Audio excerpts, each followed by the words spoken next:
Sí, gracias Carlos, ¿no? Agradeciendo la oportunidad de poder nuevamente tener un diálogo, ¿no? Y presentar algunas ideas, ¿no? En este espacio.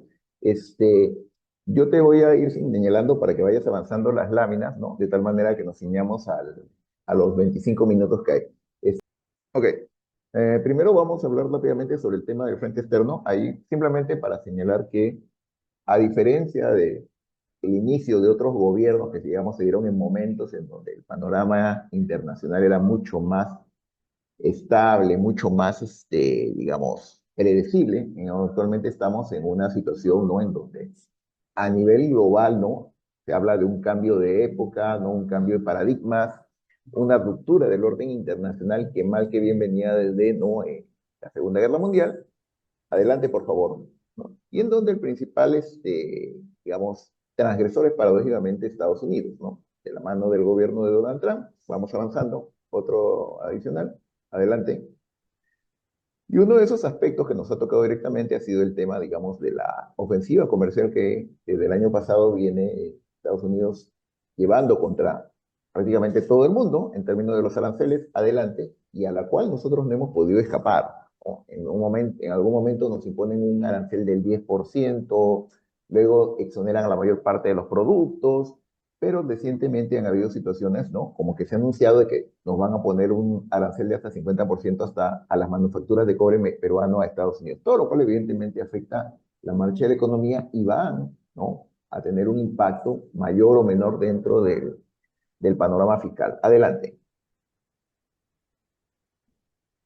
Y obviamente no es nunca está de más recordar que todas estas modificaciones, cambios, medidas que ha tomado Estados Unidos han sido sin tomar en cuenta de que hay un tratado de libre comercio firmado con Estados Unidos desde hace ya 20 años van a ser, y que sencillamente, como quien dice, hoy en día, en los aspectos esenciales del respeto, de la comunicación, del balance, ¿no? Del diálogo está, es letra muerta. Y que creo que eso ejemplifica bien que ahora estamos en una era que, como alguien señalaba, básicamente es una ley de la selva elegante. El que tiene el poder hace las reglas y punto, ¿no? Y países como el Perú, ¿no? Que no tienen el peso ni económico ni político que uno esperaría, ¿no?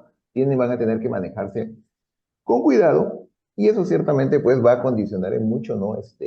Las políticas que pueda asumir o no el próximo gobierno. Adelante. Esto rápidamente es simplemente para señalar que hay un enorme nivel de incertidumbre, no solamente en Perú, sino a nivel global. El índice de incertidumbre global en estos momentos está por encima de lo que había incluso en la peor época de la pandemia. Adelante. Y obviamente, pues esto está teniendo efecto, ¿no? Impacto a través de distintos canales como el alza del oro, lo cual paradójicamente nos conviene como país productor, ¿no? El oro se ha disparado a niveles récord, ¿no? Adelante, pero también nos puede perjudicar de una manera negativa, como ha sido recientemente con el alza del precio del petróleo, ¿no? El Perú es un país neto de importador de combustibles, consumimos más de 300.000 barriles por día, y bueno, con la guerra en Irán, ¿no? Que nadie sabe exactamente cómo va a terminar, si es que termina, ¿no? Evidentemente eso también impacta la economía y por ende también se va a reflejar en los ingresos del Estado peruano. Adelante. Y no, y ya para cerrar esta parte no hay que olvidar ciertamente pues el enfrentamiento entre China y Estados Unidos, que es digamos la pelea de fondo, adelante, y en donde el Perú, ¿no? Está de alguna manera atrapado en el fuego cruzado. Estados Unidos y China son nuestros dos principales socios comerciales, adelante.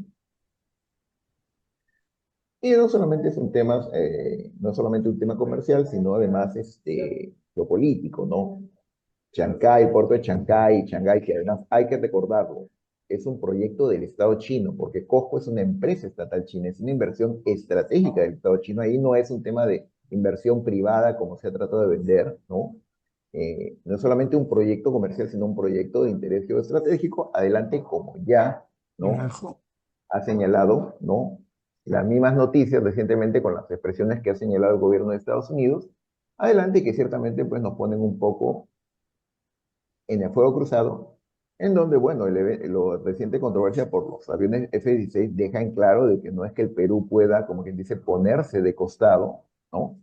Y que no le van a y poder esquivar todas las balas. Entonces, es un panorama internacional bien complejo en el cual el espacio, ¿no? Y las condiciones y la estabilidad que otros gobiernos tuvieron en el pasado no lo va a disfrutar el nuevo gobierno, independientemente de él, ¿no? Su entrada ideológica, su orientación política, programática. Va a tener que conducirse con cuidado y prudencia adelante. Y ciertamente, pues, el panorama externo también es, cuando vemos el panorama interno, es también un panorama complicado. Adelante. Los niveles de crecimiento, ¿no? Si bien el 2023, en donde se contrajo la economía peruana, ha habido, en términos, digamos, numéricos, hemos salido aprobados con 11, es decir, los números están en azul. Lo cierto es que es un crecimiento insuficiente, es un crecimiento generado por factores coyunturales que beneficia a determinados sectores, altos precios internacionales, boom de determinadas exportaciones, ¿no? Pero que realmente es un crecimiento por las estadísticas, pero que no llega a los bolsillos de la población. Adelante, ¿no? Las últimas, adelante, ya, ahí, las últimas, creo que la mejor, sin ir en mayor detalle en esto, creo que la mejor, ¿no?, información que te pueda dar sobre este crecimiento insuficiente es que al 2024, 2025, según los mismos datos del INEI, el Perú, ¿no? En el Perú no se recuperan los ingresos de las personas y de las familias a los niveles que habían antes de la pandemia, que tampoco es que fueran una maravilla. Es decir, ya han pasado 6 años o más desde el COVID-19, ¿no? Y aún no nos recuperamos a los niveles previos a la pandemia. Creo que esa es la mejor demostración de un modelo de crecimiento insuficiente que hace agua por todos lados, pero que determinados sectores políticos y económicos obviamente se empeñan en mantener y que no se puede tocar, aunque en la práctica ya eso se rompió por todos lados. Es como la historia de la Constitución del 93 que no se toca cuando en realidad, como alguien bien señalaba, la Constitución de hoy en día no tiene ya nada que ver o muy poco que ver con la Constitución del 93, porque le han metido cuchillo por todos lados, 70 o más cambios. Entonces es una falacia pretender de que no se puede entrar a una discusión de los elementos que hay que observar, por ejemplo, en el tema del capítulo económico, de los derechos de las personas, de la sociedad, etcétera, ¿no? Adelante. Y bueno, nunca está de más señalar, pues, el tema de la inestabilidad política y de una clase política completamente desprestigiada. Y creo que eso también se ha reflejado en las elecciones, en donde, ¿no? Pongámoslo en claro, los dos candidatos que pasan a la segunda vuelta en realidad son candidatos que en cualquier elección normal, en cualquier país con un sistema mínimamente estable, ¿no? Políticamente mínimamente estable, representativo y legítimo, serían candidatos marginales. Estamos hablando de candidatos que pasan a la segunda vuelta y alguno de ellos será gobierno, ¿no? Con 12%, 10%, 15%. En cualquier otro país, esos son, con eso eres simplemente un candidato marginal. Pero bueno, es la realidad de la política en el Perú. Aquí simplemente señalar que el desprestigio, ¿no?, del gobierno lo expresa bien los niveles de popularidad que en su momento tenía Dina Boluarte, que ya es agua pasada, pero igual pongo sus niveles de popularidad porque los siguientes presidentes han durado tan poco que en realidad ni siquiera se puede hacer un seguimiento adecuado a su nivel de popularidad. Adelante. Adelante. Y ahí dejarlo ahí, simplemente señalar que la mejor expresión de este prestigio es de este Congreso que se va, pero que todavía tiene 2 meses de vida, perfil bajo y todavía una última oportunidad para la del estribo, que bueno, pues tiene niveles ya irrisorios de aprobación y por lo tanto, y esta es una idea que recalco, no tiene nada que perder, pero tiene mucho que ganar. Adelante. Y bueno, simplemente señalar la inestabilidad que ha habido y que obviamente eso se tiene que ver, ¿no?, con el tema de la pérdida de institucionalidad de poder. Raúl mencionaba ciertamente, ¿no?, un detalle importante que es la pérdida de poder de algunas entidades, ¿no?, como el Ministerio de Economía y Finanzas, que en su momento era el superministerio, ¿no?, y que en el sentir de muchos sectores, ¿no?, populares, ¿no?, y de las provincias, ¿no? De las regiones, ¿no? Sienten que finalmente han podido doblarle la mano y que ahora los escuchan. Y sí, por ese lado se puede señalar que es positivo, pero también hay un lado negativo indudable, y es que yo no recuerdo un Ministerio de Economía y Finanzas tan pintado en la pared, tan débil, tan poca cosa, ¿no? Y no creo que esa sea una situación ideal en donde pasamos de un superministerio que mantenía, digamos, que mantenía a todo el mundo acogotado, ¿no? Que es un poco lo que de alguna manera trata de expresar Carranza, ¿no? Carranza trató de expresar en el pasado debate, nos hemos ido al otro extremo de un ministerio que básicamente es una mesa de parte, ¿no? Y eso no solamente es para el Ministerio de Economía y Finanzas, sino para la totalidad del ministerio. Cuando uno ve las cifras de cambio que se han dado es impresionante. 18 ministros del Interior. El ministro del Interior promedio te dura 2 meses y medio y usualmente sale medio de escándalos porque uno es peor que el otro. Entonces, en esas circunstancias no es raro pues que hayan colapsado las políticas de seguridad ciudadana, que la política de educación, de salud, que estén haciendo agua por todo lado. Adelante. Y ya esto, bueno, obviamente el tema de los 4 presidentes, pero vamos avanzando. Adelante. Alguien señalaba el tema de la corrupción, y sí, en el Perú la corrupción siempre ha sido un problema grave, crónico, persistente, que le tiene un enorme costo fiscal. Se calcula que se pierde más del 10% del presupuesto del Estado, estamos hablando de alrededor de 25.000 millones de soles al año, simplemente por corrupción. Y ustedes pueden ver, por ejemplo, que en las estadísticas de Transparencia Internacional, ¿no? En su índice, vemos cómo en los últimos años el Perú, que ya era uno de los países, digamos, de la región con mayores índices de corrupción, hemos incluso empeorado, ¿no? Y la sensación en general del desgobierno, el caos y la corrupción en donde, ¿no? En donde realmente eso se expresa en distintos aspectos, incluido la pérdida de responsabilidad fiscal. Adelante. Y eso nos lleva ya al tema de la crisis fiscal, en una situación complicada, donde, ¿no? La brecha entre los ingresos y los gastos del Estado en los últimos tiempos se ha ampliado de manera considerable, ¿no? Y claro, aquí hay dos componentes. Por un lado, la demanda de la población, ¿no? Por servicios, bienes, ¿no? De todo tipo, local es legítima, pero también la capacidad que tenga o no tenga el Estado de poder cubrirlas. Y ahí hay dos posiciones. Obviamente la posición que campeaba en el pasado era la del Ministerio de Economía y Finanzas, y digamos que venía de la ortodoxia económica, que uno podría decir, bueno, es el buen pobre. El Perú es el buen pobre. Las finanzas, no, el Estado peruano es buen pobre. Como no alcanza la plata, le corta y no, no, no, no, no, con un Ministerio de Economía y Finanzas empoderado porque era el que manejaba el dinero, ¿no? Yo recuerdo la experiencia de una ministra de Economía que en alguna entrevista en donde le cuestionaban, le decían, pero usted es muy joven, es una muchacha joven, usted tendrá capacidad para manejar las presiones, ¿no? Por demanda de gastos. Y esta ministra, ¿no? Contestaba, pero yo he sido directora de presupuesto, por eso no se preocupen. Yo estoy acostumbrada a decirle no a los gobiernos regionales y a las municipalidades. No duden de que yo voy a tener mano dura, mano firme. Y claro, por un lado me dice que bien, por el lado de la disciplina fiscal no se va a dejar pisar el poncho esta ministra, pero también podría haber otra lectura de decir, o sea, una ministra nombrada a dedo se considera de que ella es la que le puede decir no, y ¿sabes qué? Mira, te tiro la puerta en la cara, te dejo esperando y lo siento, pero tú que eres gobierno regional electo, gobierno local electo, ¿sabes qué? Saca tu ticket y quédate esperando. Entonces, obviamente esa situación no era la ideal, pero el problema es que en los últimos años, ¿no? La situación ha cambiado ciertamente, pero no necesariamente ha cambiado para bien. Adelante. El gasto del Estado ha crecido y ciertamente pues hay una presión, ¿no? Considerable de incrementar el gasto, ¿no? Por temas de mejores bienes, servicios, demandas, etcétera. Y está bien, eso puede ser legítimo, pero la pregunta es si eso está creciendo ordenada, orgánicamente, ¿no?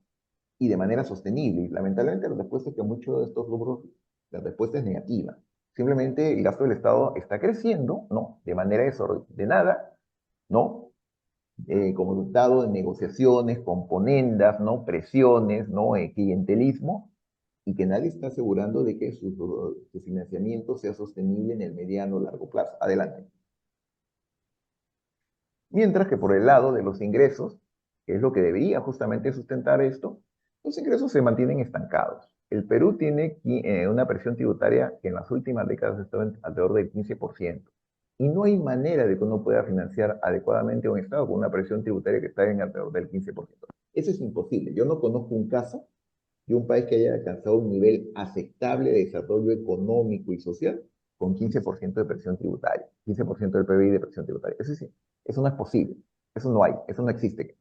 O sea, en otras palabras, el Perú pretende ser un país del primer mundo con una presión tributaria de país del cuarto mundo. Adelante. Lo cual es la cuadratura del círculo, ¿no? Y obviamente eso se refleja en el déficit persistente. El año pasado, de alguna manera cuadraron las cifras y cerramos con un déficit de 2.2, pero que tuvo un costo considerable. Proyectos que se suspendieron, que se trabajaron a cuenta costas, protesta de muchos sectores y de muchos niveles de gobierno por este corte de recursos. Adelante. Y ciertamente, pues, lo que hay es una disputa por los recursos fiscales, ¿no? Obras paralizadas, se hablaba de 7.000 obras de miles de obras paralizadas, los alcaldes obviamente también desde su lógica, ¿no? Y desde su legitimidad, ¿no? Local reclaman, hace poco se hablaba, ¿no? De 7.000 millones de soles, ¿no? En obras paralizadas. Claro, en muchos casos estas obras están paralizadas por temas administrativos, legales, de controversias, de corrupción, pero también en muchos casos es porque no llega el dinero, ¿no? Y ciertamente muchos sectores también se quejan del tema de la falta de financiamiento y eso incluso se ve en temas anecdóticos como la reciente controversia por las becas Bicentenario y la beca 18. Que claro, ahí también hay un tema de si se planificó adecuadamente, si hubo demagogia en ampliar las becas o no, pero de todas maneras llama la atención, ¿no? Que se den esta clase de situaciones donde de repente, no hay presupuesto. Y que no solamente es en este caso anecdótico que yo los periódicos. Cuando uno habla, ¿no? Con funcionarios, con personal de distintas entidades públicas, lo que te dicen, mira, se está recortando el dinero, no hay el presupuesto, se han recortado los servicios los de limpieza, de vigilancia, nos han dicho que trabajemos desde nuestra casa para no consumir, hemos recortado la atención al público, no hemos recortado nuestro programa de actividades, y todo eso tiene un costo para el Estado y la sociedad. Adelante. Y aquí pues hay que señalar, ¿no? Eh, Raúl señalaba bien que el Senado, ¿no? Va a ser un poder que no va a tener, digamos, balance, ¿no? Y este Senado superpoderoso que vamos a tener no es otra cosa que la conclusión lógica, ¿no? La culminación lógica de un proceso de empoderamiento del poder legislativo que viene desde hace varios años, que ha tenido distintos elementos, incluido la capacidad de vacar a varios presidentes, ¿no? Repartirse, ¿no? Los sectores del Estado y cada bancada tiene su ministerio, ¿no? Pero que también ha tenido, ¿no? Un elemento importante, ¿no? En su capacidad de arrebatarle al mes la cartera del Estado, ¿no? Como se señalaba hace un año, 2 años, se decía por primera vez el presupuesto del Estado en realidad realmente lo ha decidido el Congreso. Y es simple, no es de que lo manejaba el mes y bueno, pues el mes ahí negociaba, como bien señalaba Raúl, un porcentaje, un monto. No, aquí realmente el Congreso ha agarrado y ha decidido, bueno, esto va a ser y durante el año las modificaciones presupuestales van a ser de esta manera y de esta otra manera y el mes bien gracias, ¿no? Y entre esos otros elementos está el tema de la iniciativa de gasto que en el 2022 el Tribunal Constitucional, buena parte de cuyos integrantes fueron nombrados por el actual Congreso, decidió que el Congreso tenga iniciativa de gasto, ¿no? Lo cual literalmente, ¿no? Ahí se puede ver desde dos lecturas nuevamente. Y ciertamente una crítica que había en el pasado era el poder omnímodo que tenía el MES para decir, bueno, no, yo decido si esto va o no va, si esta ley tiene sentido o no tiene sentido, tengo esta capacidad de veto, si es que ellos no hay billete, que ciertamente no era una situación ideal. Pero hemos ido a la otra situación en donde literalmente se le ha entregado, ¿no? El cheque en blanco al Congreso, y el Congreso ciertamente pues entra a un festival de gastos adelante. Que ahí podemos entrar en una larga discusión respecto a la legitimidad, no conveniencia, oportunidad de estas iniciativas de gasto. Ciertamente hay algunas que tienen sentido, validez, ¿no? Mejora de las pensiones, ¿no? Darle estabilidad a los trabajadores, reconocer sus derechos, pero nuevamente la pregunta es cómo se financia. Y hay muchas de estas iniciativas que ciertamente no son tan legítimas ni tan transparentes. Adelante. Y todo esto ciertamente genera una presión mayor sobre los ingresos del Estado y sobre el balance fiscal. Y si no se está ampliando la torta, entonces estamos entrando en un panorama donde cada vez más la pelea es entre los distintos sectores para ver quién se queda con un poco más de la torta y un poco menos de la torta. Adelante. Y hay que señalar que aquí hay un costo evidente, ¿no? Financiero, pero también hay un costo, ¿no? Oculto, que es cuando se tiene que invertir más recursos en determinado sector, como ahorita de una medida que tomó el Congreso en términos de pensiones, aumentos de sueldo, nombramientos y otros bonos y otras medidas, eso implica que si la torta no aumenta, vamos a tener que vestir a un santo de vistiendo al otro. Esto viene del consejo, Este gráfico viene del Consejo Fiscal, que señala que, bueno, con las iniciativas que ha recientemente aprobado el Congreso en lo que va de este año, ¿no? Sobre pensiones, aumento de sueldos, nombramientos, ¿no? Cédula viva y otros, ¿no? Se podría haber financiado un montón de programas sociales. Obviamente aquí la discusión es, bueno, pero muchas de estas iniciativas son legítimas, adelante, ¿no?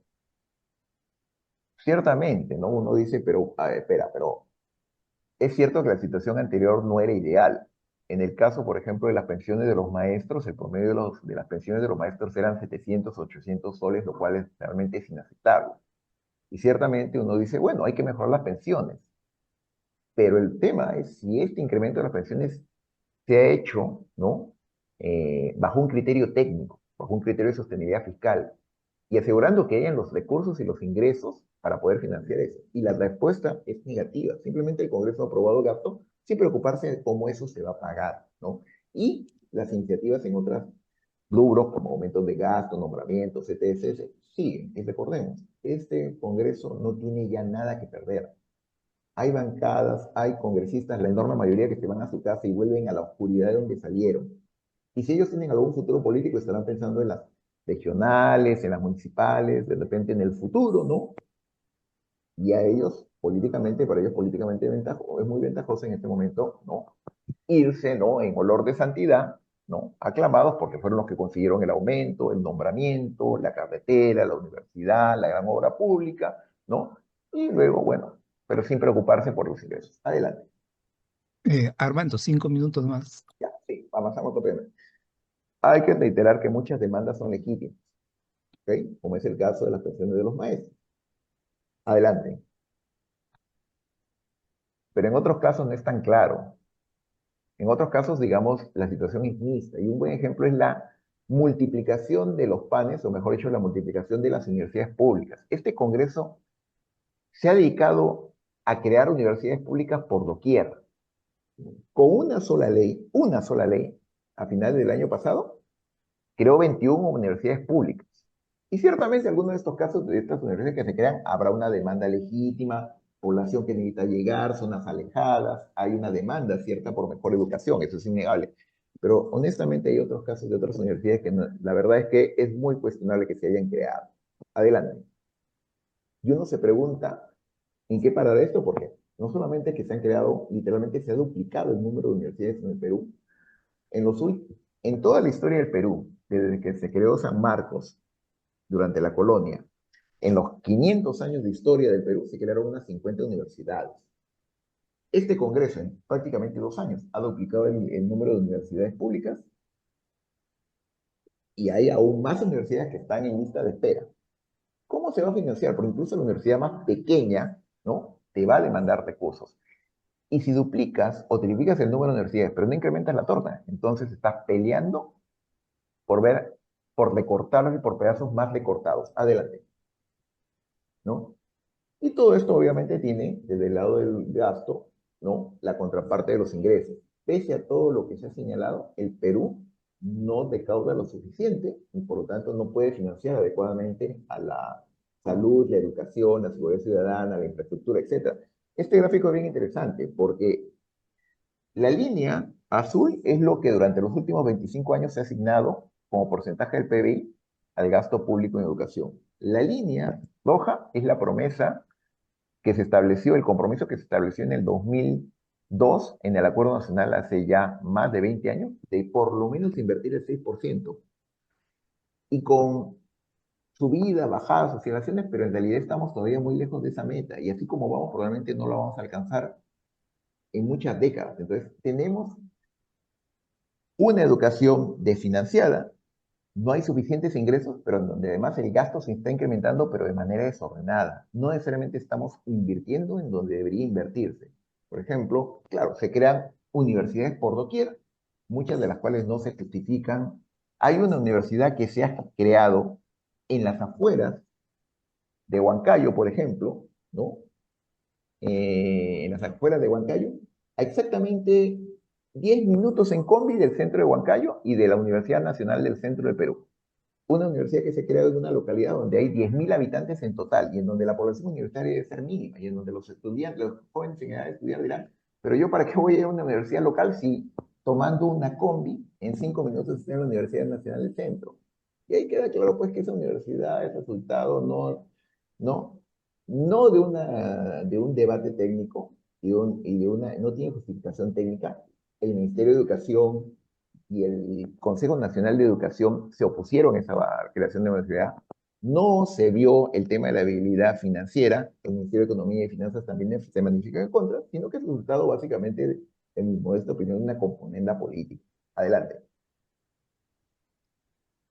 Y así por el estilo se pueden citar muchos casos, solamente por citar un ejemplo. En el caso de Puno, donde ya hay 3 universidades públicas, aparte de 2 universidades privadas, y aparte de eso, sucursales de muchas universidades públicas y privadas que operan en la zona, ya más que duplicado, pasan de 3 a 8. En los últimos 6 meses han pasado de 3 a 8 las universidades públicas. Bueno, y uno se pregunta, ¿y no hubiera sido mejor invertir en fortalecer las que ya existen? Que haya programas de extensión, ¿no? En las zonas alejadas de Puno, en ampliar las becas regionales, establecer sistemas de educación a distancia, establecer sedes o programas descentralizados de las universidades que ya existen. Pero bueno, obviamente eso es complicado. Adelante, ¿no? Políticamente no les combina mucho. Por el lado del ingreso, adelante ya rápidamente para Sí, ir para cerrando, terminar. Sí, correcto. señalar que este Congreso es muy bueno para generar gasto, pero no para generar ingresos, y se ha dedicado a hacer un festival tributario concediendo toda una serie de generosos beneficios tributarios adelante, incluyendo, ¿no?, la aprobación de la nueva ley Klimper, ¿no? Klimper 2, que le va a costar al Estado unos 20.000 millones de soles en la próxima década. Entonces tenemos un Congreso que, en lugar de tener una posición nacional frente al gasto y buscar incrementar ingresos, está haciendo todo lo contrario. Dispara el gasto de manera desordenada y reduce los ingresos. Adelante. En conclusión, para cerrar, aquí no hay magia en el campo fiscal. Si quieres un Estado, ¿no?, que gaste adecuadamente como país del primer mundo, como pretendemos ser, tenemos que empezar a recaudar más como país del primer mundo. Y estamos a la cola en ambas características, en términos de ingresos y de gastos. Entonces tenemos que incrementar el gasto del Estado de manera ordenada, ¿no?, orgánica, e incrementar los ingresos del Estado de manera orgánica, ¿no?, ordenada. Pero acá en el Perú uno habla de reforma tributaria e inmediatamente te saltan al cuchillo por todo lado. Adelante. Esto no es una idea que tenga la idea motivaciones ideológicas de derecha o de izquierda. Los mismos organismos internacionales te dicen hay que fortalecer, ¿no?, la estabilidad fiscal de países como el Perú, tanto por el lado del ingreso como por el lado del gasto. Adelante. Última lámina. Entonces, ¿qué se puede esperar? El actual gobierno, el actual ejecutivo del Congreso no tiene nada que perder, ningún incentivo para ser responsables fiscalmente. Con respecto a lo que señalaba Raúl Mauro, ¿no?, de que el nuevo Congreso, digo, el nuevo gobierno, el nuevo Congreso van a recibir un producto que en muchos aspectos ya va a estar, digamos, definido por el actual Congreso que se marche y que en realidad no tiene nada que perder. El próximo gobierno va a enfrentar una situación fiscal delicada con un fuerte déficit estructural, en donde tendrá o que controlar gastos y incrementar ingresos, pero ello será políticamente complicado, y en donde tendrá que lidiar con un Congreso y particularmente con un Senado muy empoderado. Creo que Raúl ha mencionado algo muy claro, y es que gane quien gane las próximas elecciones va a tener una relación complicada con el próximo Congreso. Yo honestamente no creo que ni Keiko ni Sánchez van a estar contentos con el próximo Congreso, porque la situación se ha desbalanceado de tal manera, particularmente por el lado del Senado, que en realidad los próximos senadores van a tener una capacidad para poder atar y controlar y negociar con el gobierno, ¿no?, con el próximo gobierno, en donde además recordemos, ya no hay supermayoría.